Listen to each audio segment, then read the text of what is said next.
ছাত্রছাত্রীরা কেমন আছো তোমরা? আশা করছি আল্লাহর রহমতে ভালো আছো। অর্থনীতি ক্লাসে তোমাদের শুভেচ্ছা জানাচ্ছি। আমি ইসরাত হক তানিয়া, প্রভাষক অর্থনীতি, কাজী জহুরুল হক কলেজ। তোমরা কি আমাকে দেখতে পাচ্ছ বা আমার কথা শুনতে পাচ্ছ কিনা একটু কমেন্ট করে জানাও। তো দেখতে পাচ্ছ কিনা বা শুনতে পাচ্ছ কিনা এটা জানার পরে তারপরে আমি মূল আলোচনা শুরু করব। তো তার আগে দেখো, আজ তোমাদেরকে আমি সপ্তম অধ্যায়ের একটা বিষয় পড়াবো, অর্থাৎ অর্থনীতি দ্বিতীয় পত্রের সপ্তম অধ্যায়ের মুদ্রাস্ফীতি সম্পর্কে আলোচনা করব। তোমরা মনোযোগ সহকারে ক্লাসটি করবে। আর এই সপ্তম অধ্যায়ের প্রত্যেকটি ক্লাসই কিন্তু অনেক গুরুত্বপূর্ণ।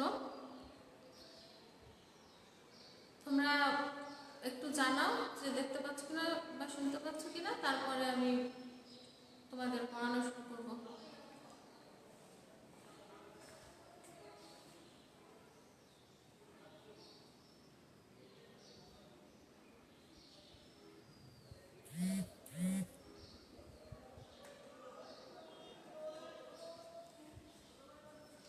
দেখো, মুদ্রাস্ফীতি ইংরেজি হচ্ছে ইনফ্লেশন।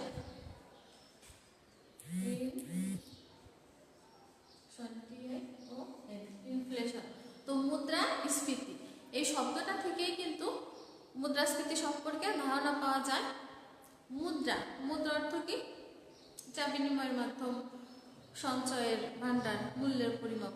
তো আমাদের দেশের মুদ্রাকে আমরা কি বলি? কি নামে ডাকি? টাকা। বিভিন্ন দেশের মুদ্রাকে বিভিন্ন নামে ডাকা হয় বা বিভিন্ন দেশের মুদ্রা বিভিন্ন নামে পরিচিত।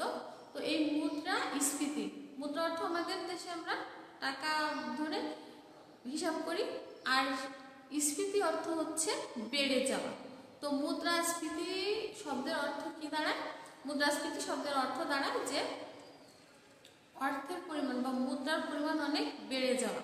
তো মুদ্রাস্ফীতি বলতে মুদ্রার বৃদ্ধিকেই বোঝানো হয়।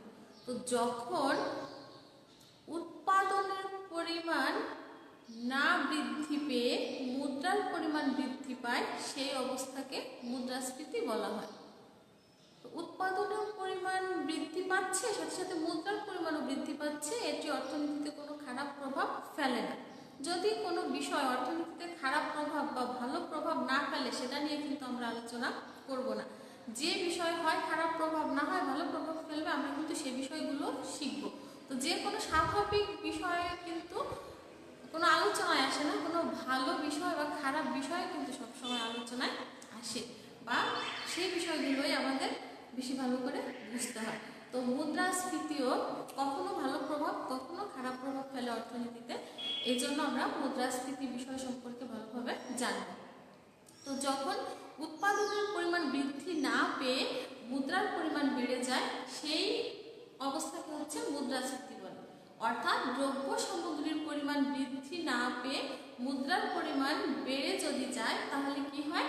তাহলে অর্থের ক্রয় ক্ষমতা হ্রাস পায়। অর্থাৎ পূর্বের তুলনায় নির্দিষ্ট পরিমাণ অর্থ দিয়ে কম পরিমাণ দ্রব্য সামগ্রী যদি ক্রয় করা হয়, তাহলে সেই অবস্থাকে বলা হচ্ছে ক্রয় ক্ষমতা। তো মুদ্রাস্ফীতির ফলে কি হয়? অর্থের ক্রয় ক্ষমতা হ্রাস পায়, কারণ মুদ্রার পরিমাণ বৃদ্ধি পাচ্ছে কিন্তু দ্রব্য সামগ্রীর পরিমাণ বৃদ্ধি পাচ্ছে না। ফলে কি হবে? নির্দিষ্ট পরিমাণ মুদ্রা দিয়ে পূর্বের তুলনায় কম পরিমাণ দ্রব্য সামগ্রী আমাদের কিনতে হবে। এ থেকে আমরা কি বুঝতে পারি যে এক্ষেত্রে কি হবে? এক্ষেত্রে হচ্ছে অর্থের ক্রয় ক্ষমতা কমে যাবে। তো যদি উৎপাদন বৃদ্ধি না পেয়ে কোনো না কোনোভাবে মুদ্রার পরিমাণ বৃদ্ধি পেয়ে যায়, তাহলে সেই পরিস্থিতিকে বলা হচ্ছে মুদ্রাস্ফীতি। প্রথমে অর্থনীতিবিদ ডেভিড হিউম এই মুদ্রাস্ফীতি সম্পর্কে ধারণা প্রদান করেছেন। উনি বলেছেন যে দেশের ভেতরে বা দেশের অভ্যন্তরে কোনোভাবে যদি মুদ্রার পরিমাণ বেড়ে যায়, তো সেটা অন্য দেশ থেকে আসতে পারে সেই মুদ্রাটা, বা অন্য কোনোভাবে যদি দেশের অভ্যন্তরে মুদ্রার পরিমাণ বৃদ্ধি পায়, তাহলে দ্রব্য সামগ্রীর মূল্য বেড়ে যাবে, অর্থের ক্রয় ক্ষমতা হ্রাস পাবে এবং ব্যবসা বাণিজ্যের উপরে বিভিন্ন ধরনের খারাপ প্রভাবের সৃষ্টি হবে। তো এই জন্য মুদ্রাস্ফীতি কি একটা খারাপ বিষয় বা ক্ষতিকর বিষয় কোনো কোনো ক্ষেত্রে। পরবর্তীতে ডেভিড রিকার্ডো মুদ্রাস্ফীতি সম্পর্কে বিস্তারিত ব্যাখ্যা প্রদান করেছেন। তো উনি বলেছেন যে ব্যাংক মুদ্রার পরিমাণ অর্থাৎ ব্যাংকে রক্ষিত অর্থের পরিমাণ যদি বেড়ে যায় তাহলে সেটাও অর্থনীতিতে বিভিন্ন ধরনের খারাপ প্রভাব সৃষ্টি করবে, যেমন দ্রব্য সামগ্রীর মূল্য বৃদ্ধি পাবে এবং সেটাও ব্যবসা বাণিজ্যের উপরেও খারাপ প্রভাব ফেলবে এবং সেটা অর্থনৈতিকভাবে বিভিন্ন ক্ষতি করতে পারে অনেক সময়। সেই বিষয়েও ব্যাখ্যা প্রদান করেছে অর্থনীতিবিদ ডেভিড রিকার্ডো। তো আমরা এতটুকু আলোচনা থেকে বুঝতে পেরেছি হয়তো যে মুদ্রাস্ফীতি হচ্ছে মুদ্রার পরিমাণ বেড়ে যাওয়া এবং সেটা উৎপাদন স্থির থাকা অবস্থায়, অর্থাৎ উৎপাদনের পরিমাণ স্থির থেকে যদি অর্থের যোগান বেড়ে যায় সেই অবস্থাকে মুদ্রাস্ফীতি হিসেবে আমরা ধরে নিতে পারি। তো বিভিন্ন অর্থনীতিবিদ মুদ্রাস্ফীতির বিভিন্ন সংজ্ঞা প্রদান করেছেন। তো সবচেয়ে গ্রহণযোগ্য সংজ্ঞা বা সবচেয়ে জনপ্রিয় সংজ্ঞা প্রদান করেছেন অর্থনীতিবিদ ক্রাউথার। তো ওনার মতে মুদ্রাস্ফীতি হচ্ছে যখন অর্থের মূল্য ক্রমান্বয়ে হ্রাস পায় এবং দ্রব্যের মূল্য ক্রমান্বয়ে বৃদ্ধি পায়, এই অবস্থাকে মুদ্রাস্ফীতি বলে। অর্থনীতিবিদ হট্টে আরেকজন অর্থনীতিবিদ, উনিও মুদ্রাস্ফীতির সংজ্ঞা প্রদান করেছেন। উনি বলেছেন যে অত্যাধিক অর্থের প্রচলনকে, মানে অধিক অর্থের প্রচলনকে মুদ্রাস্ফীতি বলে। তবে দেখো আরেকজন অর্থনীতিবিদ, ওনার নাম হচ্ছে পুল বর্ন, উনিও মুদ্রাস্ফীতির সংজ্ঞা প্রদান করেছেন। তো উনি বলেছেন যে যখন অতি অল্প পরিমাণ দ্রব্য সামগ্রীর পশ্চাতে অধিক পরিমাণ অর্থ ধাবিত হয় সেই পরিস্থিতিকে মুদ্রাস্ফীতি বলে। ওনার মধ্যে কি হয় যে অল্প পরিমাণ দ্রব্য সামগ্রী আমাদেরকে কিনতে হয় অধিক পরিমাণ অর্থ দিয়ে, কোন অবস্থা? মুদ্রাস্ফীতির অবস্থায়। তো আরেকজন অর্থনীতিবিদ পিগু, উনি বলেছেন যে আয় উৎপাদনশীল কার্য অপেক্ষা যদি আর্থিক আয় অধিক হারে বৃদ্ধি পায় তাহলে সেই পরিস্থিতিকে মুদ্রাস্ফীতি বলে। তো তোমরা সংজ্ঞাগুলো শুনেছো। তো সংজ্ঞাগুলো বিচার বিশ্লেষণ করলে বা ভালো করে বুঝলে আমাদের সামনে একটা বিষয় এসে দাঁড়ায়, সেটা হচ্ছে কি মুদ্রাস্ফীতি এমন পরিস্থিতি যে পরিস্থিতিতে অর্থের যোগান বৃদ্ধি পায় কিন্তু সেই অনুযায়ী উৎপাদনের পরিমাণ বৃদ্ধি পায় না। অর্থাৎ এক কথায় বলতে গেলে উৎপাদন বৃদ্ধি না পেয়ে অর্থের যোগান বৃদ্ধি পেলে সেই অবস্থাকেই মুদ্রাস্ফীতি বলা যায়। তো মুদ্রাস্ফীতি কিন্তু কোনো একটা হঠাৎ বিষয় না যে হঠাৎ একটা দ্রব্যের দাম বেড়ে গেল তো সেই অবস্থাকেই আমরা মুদ্রাস্ফীতি বলবো, ব্যাপারটা তেমন না। মুদ্রাস্ফীতি হচ্ছে একটা ধারাবাহিক প্রক্রিয়া যে ক্রমান্বয়ে দ্রব্য সামগ্রীর মূল্য বৃদ্ধি পেতে থাকে। আর শুধু একটা দুইটা দ্রব্যের মূল্য বৃদ্ধি পেতে থাকলে না, মানে ম্যাক্সিমাম অর্থাৎ ভোগকৃত বা মানুষের প্রয়োজনীয় দ্রব্য সামগ্রীর মধ্যে বেশি সংখ্যক দ্রব্য সামগ্রীর মূল্য যদি বৃদ্ধি পেতে থাকে এবং এটা যদি একটা চলমান প্রক্রিয়া হয় তাহলে সেই অবস্থায় কিন্তু মুদ্রাস্ফীতি হয়। হঠাৎ কোনো দ্রব্যের দাম বাড়লো আবার কমে গেল, এই পরিস্থিতিকে মুদ্রাস্ফীতি মানে না বললেও চলবে, কারণ সেটা বাড়তে পারে আবার কমতে পারে, কিন্তু একটা প্রক্রিয়ায় অর্থাৎ একটা ধারাবাহিকতায় যদি দ্রব্য সামগ্রীর দাম বাড়ে তাহলে সেই অবস্থাকেই মুদ্রাস্ফীতি বলা যায়। তো তোমরা দেখতে পাচ্ছ কিনা আমি একটু কমেন্টগুলো দেখে নিই।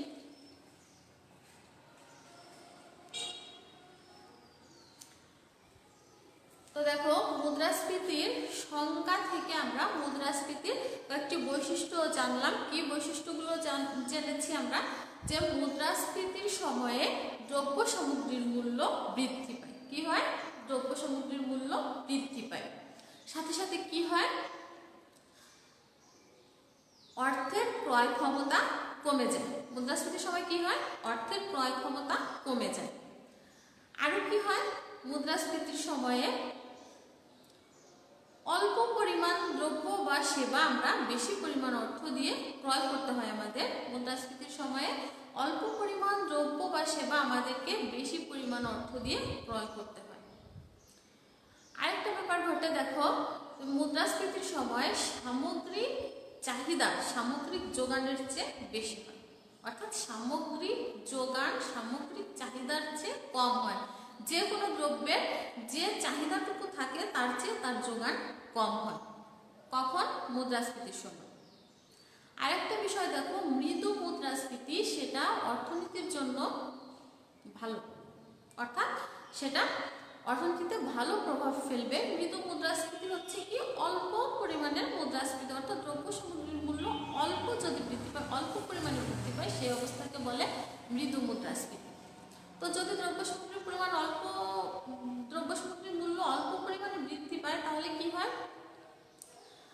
তাহলে কিন্তু উৎপাদনকারীরা ভাবে যে দ্রব্য সামগ্রীর মূল্য বৃদ্ধি পেয়েছে, তো আমি আরেকটু দ্রব্য উৎপাদন করে আরেকটু বেশি করি, তাহলে আমার বেশি লাভ হবে। সেই আশায় তারপরে তারা আরেকটু দ্রব্য সামগ্রী যখন উৎপাদন করতে চাইবে, বেশি শ্রমিক নিয়োগ করতে হবে, বেশি মূলধন নিয়োগ করতে হবে, এভাবে করে কর্মসংস্থানের বৃদ্ধি ঘটবে, তো মানুষের আয় বেড়ে যাবে, এভাবে করে অর্থনীতি উন্নয়নের দিকে এগিয়ে যায়। কখন? মৃদু মুদ্রাস্ফীতি হলে। কিন্তু যদি উল্লম্ফন মুদ্রাস্ফীতি অর্থাৎ মুদ্রাস্ফীতি যদি অনেক বেশি হারে হয়, তাহলে সেক্ষেত্রে কিন্তু সেটা অর্থনীতির জন্য ক্ষতিকর, অর্থাৎ অধিক মুদ্রাস্ফীতি অর্থনীতির জন্য ক্ষতিকর।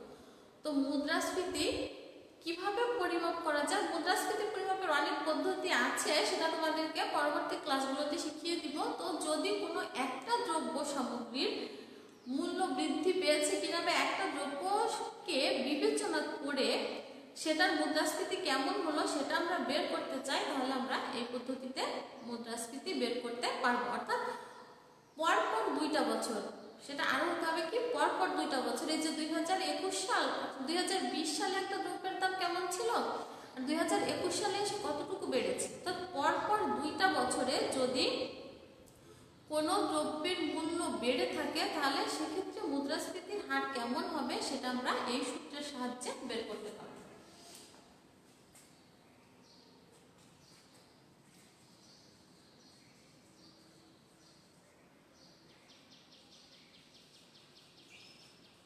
মুদ্রাস্ফীতি equal PT minus PT minus 1 ভাগ হচ্ছে PT মাইনাস 1 গুণ 100।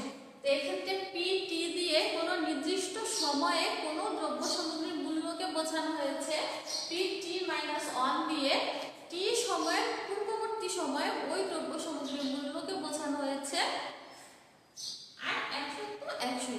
তো এই কোনো নির্দিষ্ট সময়ে কোনো দ্রব্যের মূল্যকে তার পূর্ববর্তী সময়ের মূল্য, অর্থাৎ কোনো নির্দিষ্ট সময়ে কোনো দ্রব্যের মূল্য থেকে তার পূর্ববর্তী সময়ে ওই দ্রব্যের মূল্যকে বিয়োগ করে এবং পূর্ববর্তী সময়ের মূল্য দিয়ে ভাগ করে সেটাকে 100 দিয়ে গুণ করেই আমরা মুদ্রাস্ফীতির হার বের করতে পারি।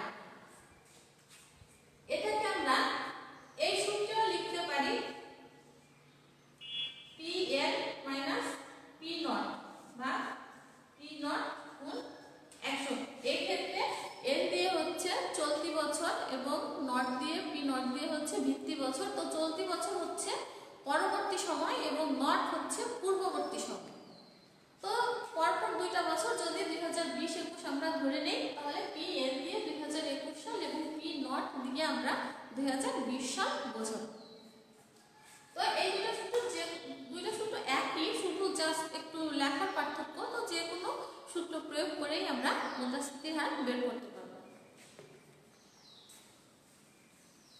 তো দেখো, মনে করি 2020 সালে 1 কেজি চালের মূল্য ছিল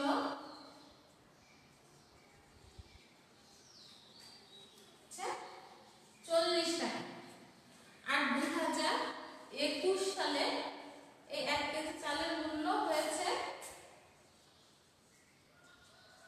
50 টাকা। তো চালের মূল্য কতটুকু বেড়েছে বা এক্ষেত্রে মুদ্রাস্ফীতি কতটুকু হয়েছে সেটা আমরা কিভাবে বের করব? তো PT হচ্ছে 2021 সাল কে যদি আমরা PT ধরি, তাহলে 2021 সালে কত হয়েছে?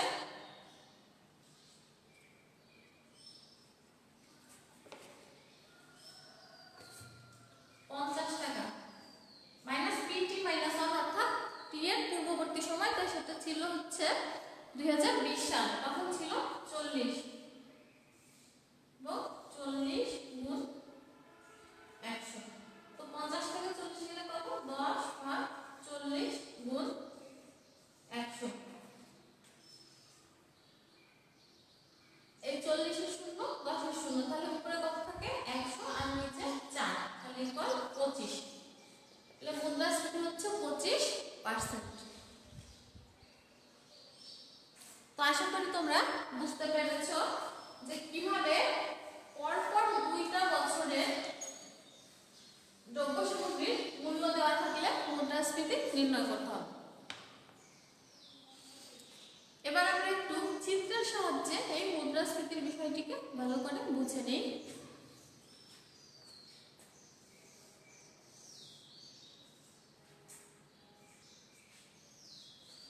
আমরা ভূমি অক্ষে উৎপাদনের পরিমাণ এবং লম্ব অক্ষে দাম বিবেচনা করব। ভূমি অক্ষে কি বিবেচনা করব? উৎপাদনের পরিমাণ এবং লম্ব অক্ষে দাম।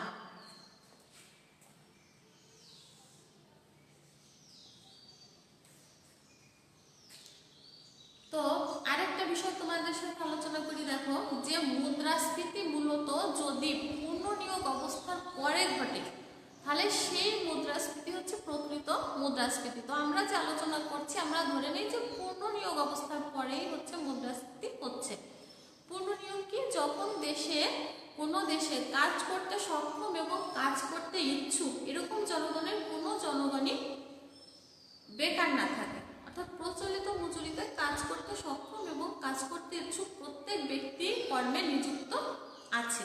তো সেই ব্যক্তিরা কর্মে নিযুক্ত থেকে দ্রব্য সামগ্রী উৎপাদন করছে এবং এর ফলে দ্রব্য এবং সেবার একটা নির্দিষ্ট পরিমাণ যোগান আমরা পাচ্ছি। তো সেই যোগান হচ্ছে সামগ্রিক যোগান। তো আমরা ধরে নিই যে পুনর্নিয়োগ অবস্থায় যেহেতু সমস্ত ব্যক্তি কর্মে নিযুক্ত আছে, ফলে কি বলা যায় যে যোগান বাড়বে না।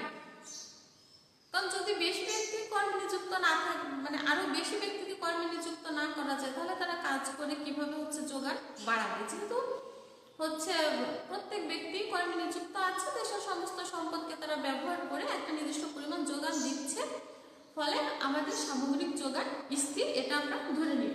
তো এই জন্য সামগ্রিক যোগান যেহেতু স্থির, সামগ্রিক যোগান রেখা লম্ব অক্ষের সমান্তরাল। এবার আমরা সামগ্রিক চাহিদা রেখা আঁকবো, সেটা নিম্নগামী, এটা হচ্ছে সামগ্রিক চাহিদা রেখা। তো সামগ্রিক চাহিদা রেখা এবং সামগ্রিক যোগান রেখা এ বিন্দুতে ছেদ করেছে এবং এই অবস্থায় নাম হচ্ছে OP1। এই অবস্থার নাম OP1। তো যদি মানুষের কাছে অর্থের পরিমাণ বেড়ে যায় স্বাভাবিকভাবেই, ধর তোমার কাছে আগে যে পরিমাণ অর্থ ছিল তার চেয়ে কোনো না কোনোভাবে তোমার কাছে বেড়েছে, তাহলে তোমার কি চাহিদা বেড়ে যাবে না? চাহিদা কিন্তু বেড়ে যাবে। তো এই জন্য যখন মুদ্রাস্ফীতি দেখা দিবে তখন কিন্তু সামগ্রিক চাহিদা বাড়বে।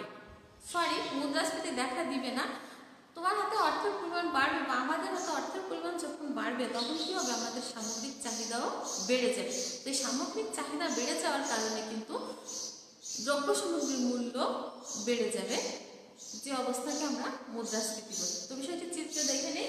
তো সামগ্রিক চাহিদা বাড়ার কারণে সামগ্রিক চাহিদা রেখা উপরে স্থানান্তরিত হয়ে AB1 হলো, সেটা সামগ্রিক যোগান রেখাকে বি বিন্দুতে ছেদ করে আমরা ধরে নিই। তো এই ক্ষেত্রে দামও কিন্তু বৃদ্ধি পাবে, দাম বৃদ্ধি পেয়ে OP2 হলো। তো প্রথমে আমাদের দাম ছিল OP1, সামগ্রিক চাহিদা বৃদ্ধি পাওয়ার কারণে আমাদের দাম বৃদ্ধি পেয়ে হয়েছে OP2। তো এই ক্ষেত্রে আমাদের মুদ্রাস্ফীতি কতটুকু হবে? দেখো এক্ষেত্রে আমাদের দাম বৃদ্ধি পেয়েছে P1 P2 পরিমাণ এবং আমাদের মুদ্রাস্ফীতি হবে হচ্ছে P1 P2 BA, এইটুকু হচ্ছে আমাদের মুদ্রাস্ফীতির পরিমাণ। তো আশা করি তোমরা বুঝতে পেরেছো যে মুদ্রাস্ফীতি কিভাবে নির্ণয় করতে হবে, মুদ্রাস্ফীতি বিষয়টি কি। তো মুদ্রাস্ফীতি বিষয়টি যেহেতু আলোচনা করলাম, তার সাথে মুদ্রা সংকোচন, এই বিষয়টি সম্পর্কে একটু আলোচনা করব। তো দেখো, মুদ্রাস্ফীতির একদম বিপরীত পরিস্থিতি বা বিপরীত অবস্থা হচ্ছে মুদ্রা সংকোচন।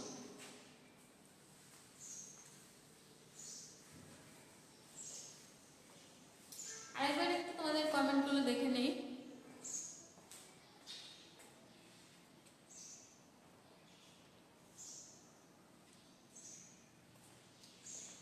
তোমরা এখন মুদ্রা সংকোচন বিষয়ে একটু জানবো। মুদ্রাস্ফীতি ইংরেজি আমরা কি শিখেছি? ইনফ্লেশন। আর মুদ্রা সংকোচন ইংরেজি হচ্ছে ডিফ্লেশন।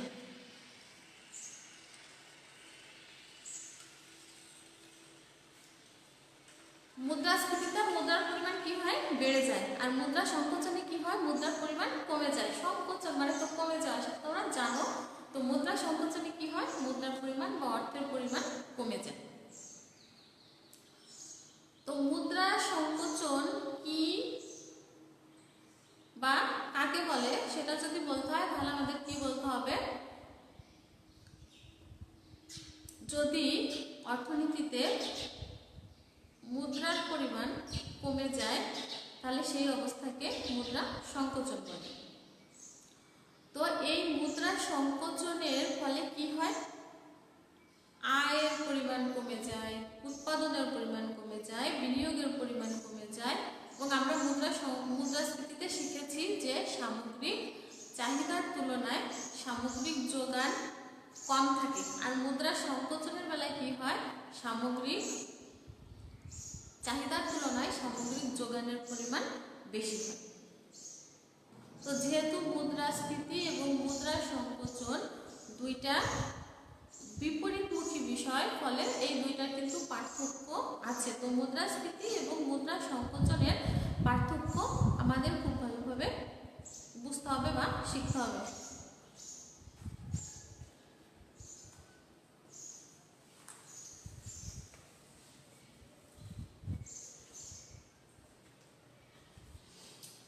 তো দেখো, একটা হচ্ছে মুদ্রাস্ফীতি আর একটা হচ্ছে মুদ্রা সংকোচন।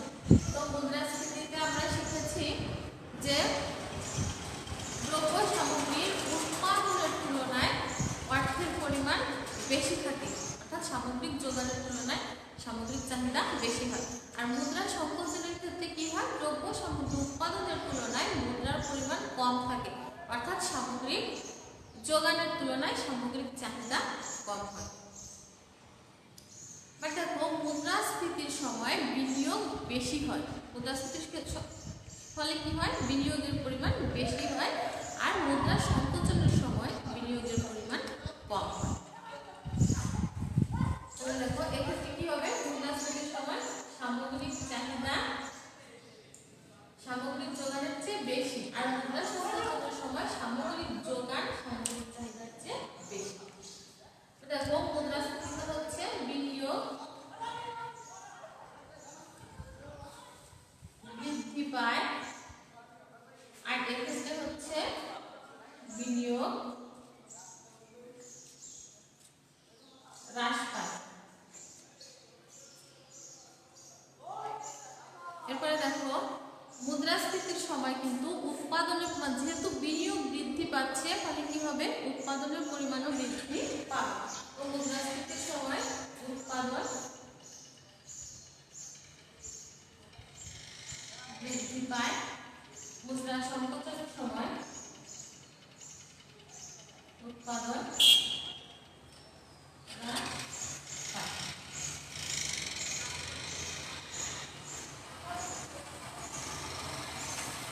তারপরে দেখো, মুদ্রাস্ফীতির সময় যেহেতু বিনিয়োগ বৃদ্ধি পাচ্ছে, উৎপাদন বৃদ্ধি পাচ্ছে, ফলে কি হবে?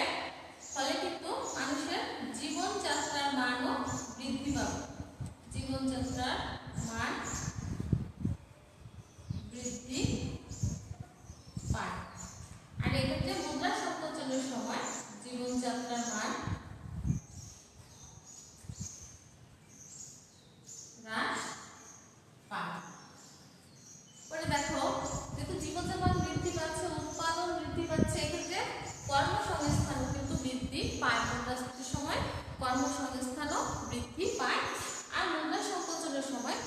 সংস্থানের পরিমাণও হ্রাস পায়।